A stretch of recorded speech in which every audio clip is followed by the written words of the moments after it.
Ketua Umum Projo Budi Ari mengatakan bahwasanya Presiden Joko Widodo kemungkinan besar ketika setelah menyelesaikan masa jabatan, beliau akan diangkat dan dilantik oleh Bapak Prabowo menjadi bagian dari Watimpres. Apa itu Watimpres? Dewan Pertimbangan Presiden. Beberapa saat setelah pernyataan itu muncul pernyataan negatif dari Hasto. Anda kenal Hasto? Saya kenal sekali.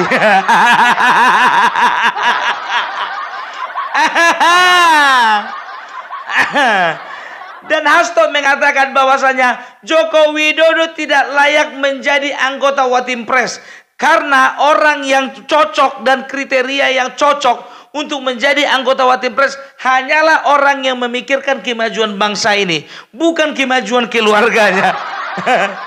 Masih dalam rupanya sakit hati. Kenapa kau sakit hati ketua umum kalian gak diajak? Gampang itu. Ajukan aja surat permohonan. Iya kan? Surat permohonan kepada Presiden terpilih Bapak Prabowo. Jakarta 25 September 2024. Dengan ini kami mengajukan ketua umum kami agar bisa diterima menjadi anggota Watimpres. Besar harapan kami ketua umum kami diterima bekerja di lembaga yang Bapak pimpin. Demikian surat ini kami buat. Atas perhatiannya kami ucapkan terima kasih. Sekjen Hasto. Gampang sebetulnya. Ya kan, gampang. Cuman tengok-tengoklah dulu situasi. Kalau misalnya Bapak Jokowi udah di dalam, jangan coba-coba. Jangan coba-coba. Beliau nggak akan mungkin jadi anggota. Ketua. Alah, mimpi. Pengen diajak ya, nggak mungkin. Jadi apa itu Watimpres? Apa itu tugas dan tanggung jawab seorang Watimpres? Jadi mungkin kalau untuk kawan-kawan yang angkatan yang kelahiran tahun 80-an, ya mungkin pernah tahu dan juga pernah belajar di sekolah mengenai DPA, Dewan Pertimbangan Agung, ya. Jadi sebetulnya Watimpres ini adalah transformasi dari DPA. Bisa dikatakan reinkarnasi lah, karena sebetulnya DPA itu sudah ditiadakan, ya. Oleh karena ada perubahan undang-undang, Dewan Pertimbangan Agung itu ditiadakan. Karena apa? Karena Dewan Pertimbangan Agung pada saat itu, ya, itu kedudukannya, lembaga Dewan Pertimbangan Agung itu kedudukannya sejajar dengan Presiden. Tapi berdasarkan dengan pasal 16 Undang-Undang Negara Indonesia, Republik Indonesia tahun 1945. Mak, belajar undang-undang lagi kita sama Bung Perbelak. Biar cerdas kita. Ya, perlu diadakan perubahan tapi tidak menghilangkan esensi dari pasal 16 tersebut. Ya, bahwasannya diperlukan Dewan Pertimbangan tapi kedudukannya harus di bawah Presiden. Jadi Dewan Pertimbangan Presiden memiliki tugas dan tanggung jawab memberikan nasihat dan pertimbangan kepada Presiden, baik diminta ataupun tidak diminta, ya. Itu adalah menjadi tugas dan tanggung jawab seorang Watimpres, ya. Untuk kedudukannya otomatis karena yang menunjuk adalah Presiden, otomatis kedudukan dari Watimpres mulai dari ketua, sekretaris sampai anggota itu semuanya kedudukan di bawah Presiden. Jadi mereka hanya berhak memberikan saran, memberikan pertimbangan, tidak bisa membuat sebuah keputusan. Itu dia, ya. Sejak kapan ada Watimpres? Watimpres itu ada sejak tahun 2007 pada masa pemerintahan Susilo Bambang Yudhoyono, ya. Dan untuk saat ini Joko Widodo juga sudah punya Watimpres. Kalau tidak salah anggotanya itu ada 9, ya. Dan pimpinannya ada 1. Pimpinan Watimpres pada saat ini diketuai oleh kalau tidak salah aku Wiranto. Ya, Wiranto dengan beberapa orang anggotanya seperti seperti Habib Lutfi, seperti Soekarwo, setelah itu ada Agung Laksono, setelah itu ada Sinarto Danuarta kalau tidak salah, setelah itu ada Putri Wisnu Kusuma, ya. Setelah itu ada Tahir dan beberapa orang lainnya yang aku juga kebetulan tidak terlalu ingat namanya, ya kan? Jadi itu dia. Kalau bisa dikatakan, apakah Dewan Pertimbangan ini perlu? Perlu, ya. Karena apa? Karena memang setiap kebijakan presiden, ya, itu harus mengacu kepada bukan hanya kepada undang-undang, tapi kepada kepada norma, ya, di dalam kehidupan berbangsa dan bernegara, ya. Jadi setiap kebijakan dan juga langkah-langkah yang akan diambil oleh presiden biasanya presiden akan mendiskusikan terlebih dahulu kepada Dewan Pertimbangan. Apakah yang menjadi kebijakan dan langkahnya dan keputusannya memang betul-betul sudah bisa digolkan, diloloskan untuk dieksekusi? Kalau memang sudah, oke, gas. Tapi kalau memang tidak katanya, tapi walaupun ya Dewan Pertimbangan berkata tidak, kalau memang presiden berkata ya, keputusan tetap di tangan presiden. Karena apa? Ingat, pada hakikatnya Dewan Pertimbangan Presiden ada di bawah presiden. Itu dia, ya.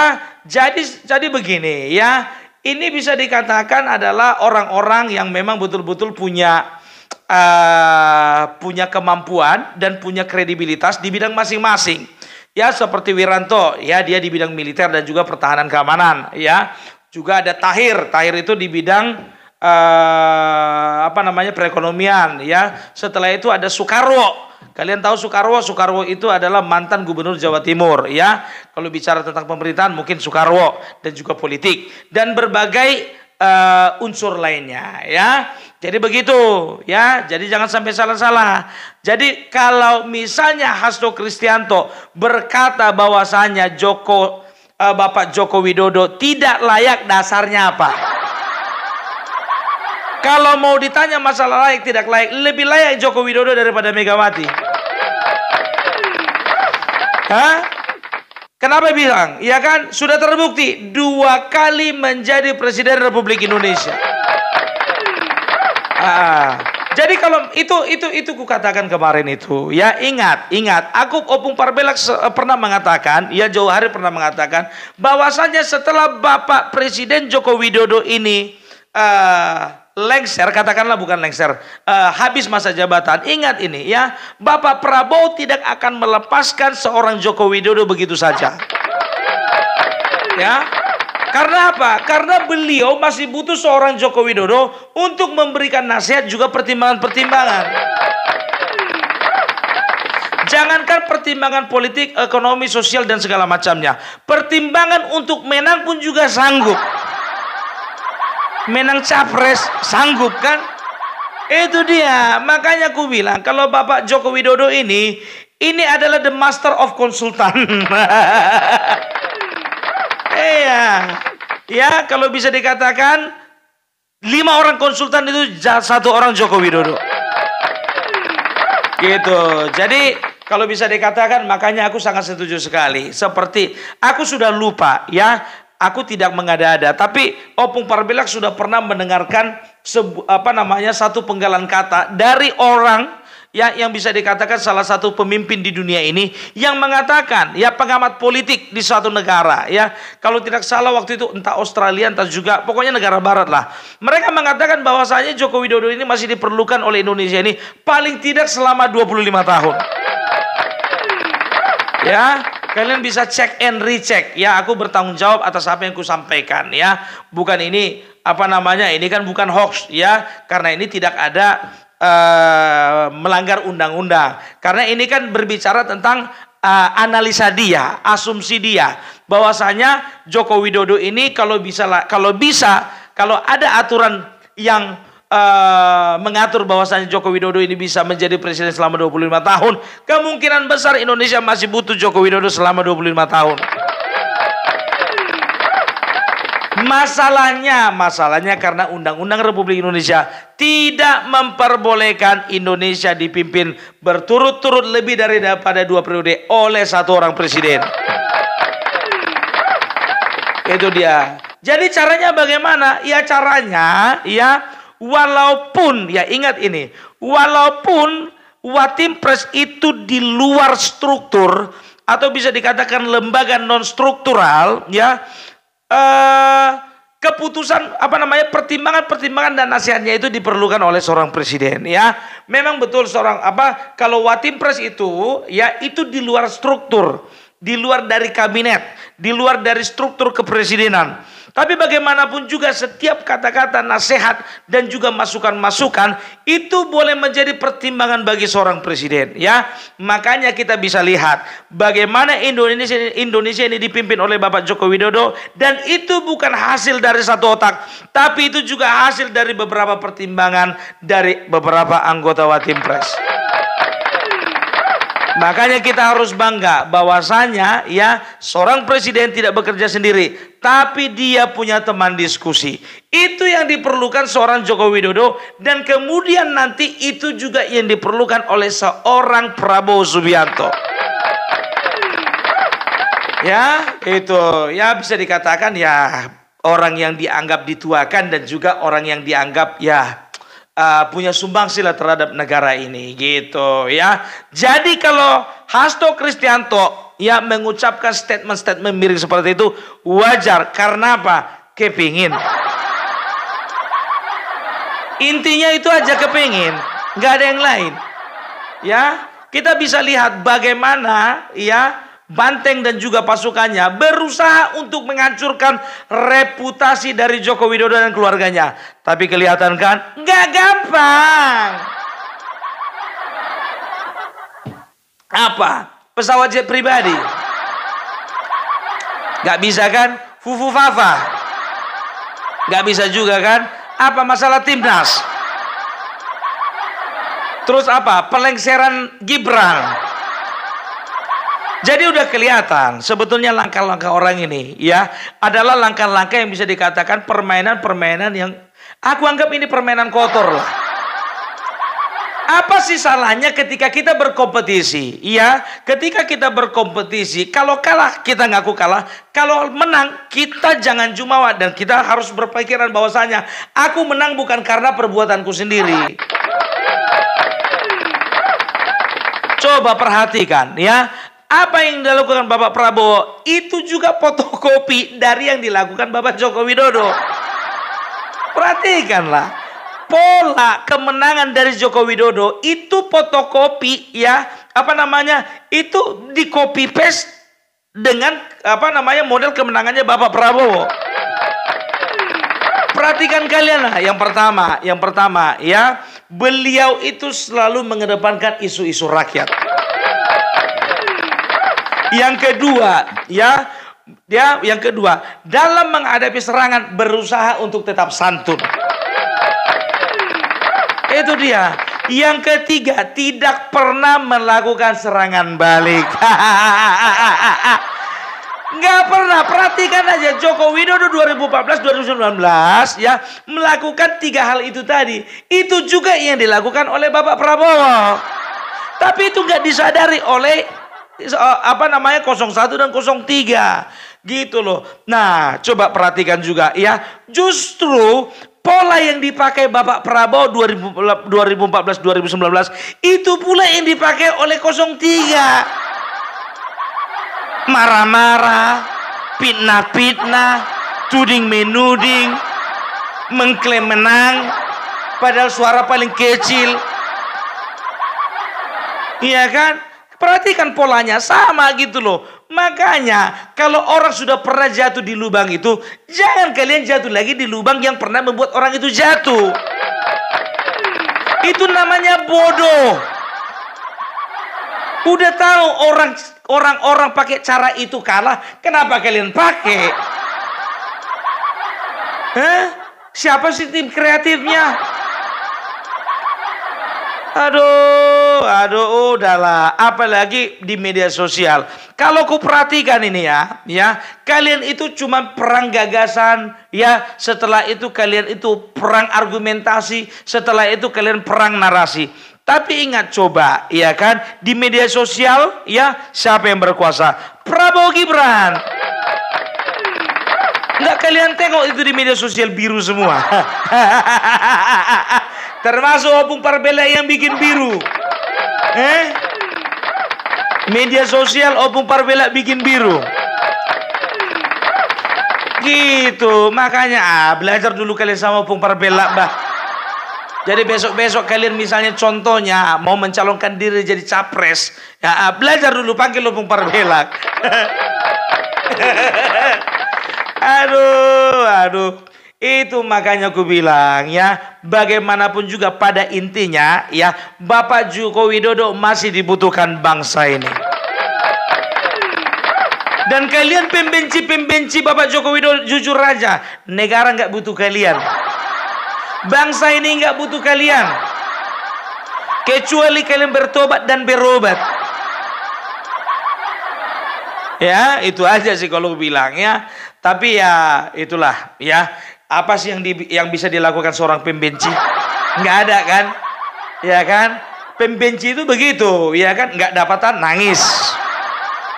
Dapatan kurang banyak. Dapat banyak kurang banyak lagi. Dikasih menteri sekian maunya sekian.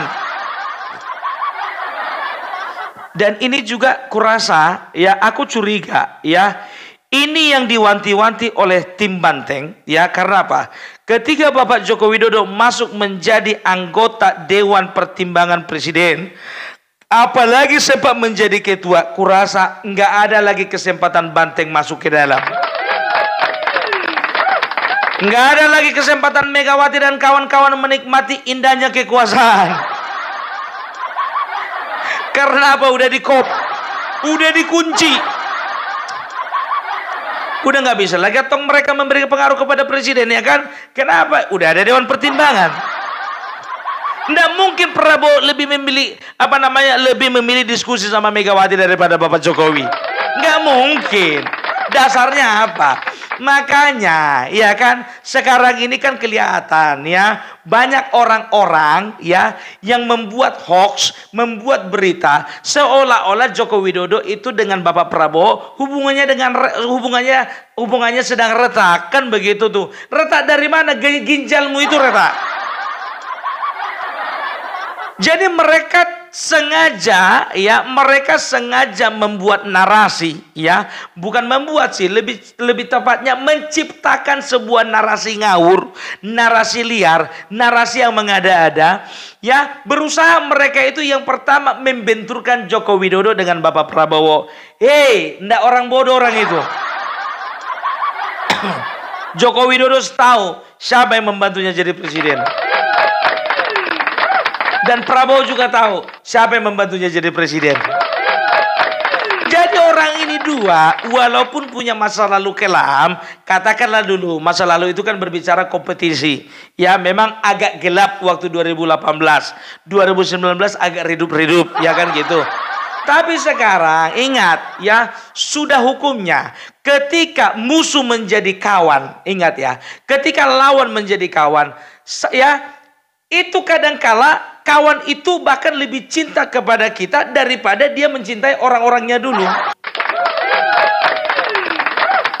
Bahkan ingat ya, ketika kita menjadi seorang sahabat yang kita cintai itu, sahabat yang kita sayangi itu, mampu akan lebih menyayangi kita dan lebih daripada dia sayang kepada dirinya sendiri. Gitu. Jadi kalian mau nyerobot-nyerobot masuk ke dalam, mau jadi orang ketiga. Nggak bisa, ya kan? Udahlah, mimpi kalian itu adalah mimpi yang bisa dikatakan mimpi yang sia-sia.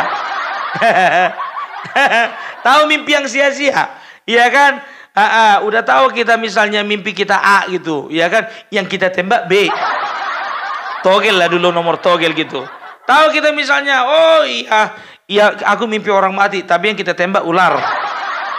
Itu mimpi yang sia-sia, ya kan? Bermimpi tapi nggak ada yang mau dituju. Asal tembak.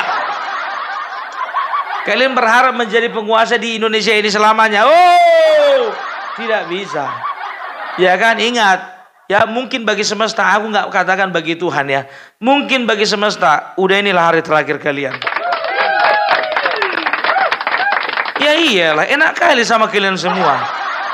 10 tahun bagi-bagilah dulu. Selesailah dulu kalian. Hah? Kok gitu ya? Udah keenakan duduk, lupa berdiri. Iya, udah keenakan gitu loh. Ya, dan ingat ini, ya, ku yakinkan, ku jamin, ku pastikan ya, ketua DPR bukan lagi dari PDIP. Kalau sudah ketua DPR tidak dari PDIP, yakin aku ketua banggar juga nggak akan mungkin dari PDIP. 2024 ku bilang sama kalian ya. Ini ku bilang sama kalian, kemungkinan besar, aku nggak bilang, aku nggak mendahului Tuhan, nggak mendahului Tuhan. Kemungkinan besar 2024 PDIP tidak jadi ketua dewan. Dan PDIP juga nggak akan mungkin jadi ketua banggar. Perhatikan kalian lah, perhatikan kalian lah. Aduh, bukan sok tahu ya, tapi gambarannya adalah. Oke, jadi itu aja lah dari Opung Parbelak ya. Ya kalau memang presiden kami nantinya menjadi Dewan Pertimbangan Presiden di era Bapak Prabowo Subianto dan juga Gibran Rakabuming Raka, kurasa ini akan terjalin sinergi ya, atau kerjasama yang sangat indah. Karena apa? Anaknya di dalam. Udah gak kaku lagi. Iya kan? Dewan Pertimbangan Presiden ya kan, Presiden ya Bapak Joko Widodo bilang apa sama anaknya, Pak Wakil. Pangkat anaknya sekarang lebih tinggi daripada bapaknya, Pak Wakil. Indah bukan? Itu adalah harapan seorang bapak, seorang anak satu saat harus bisa lebih tinggi dari bapaknya. Itu baru bapak yang benar. Dengar kau Hasto, kau berapa tahun lagi kau menjabat jadi sekjen? Aduh, oke lah dulu ya. Salam Parbelak, salam NKRI harga mati.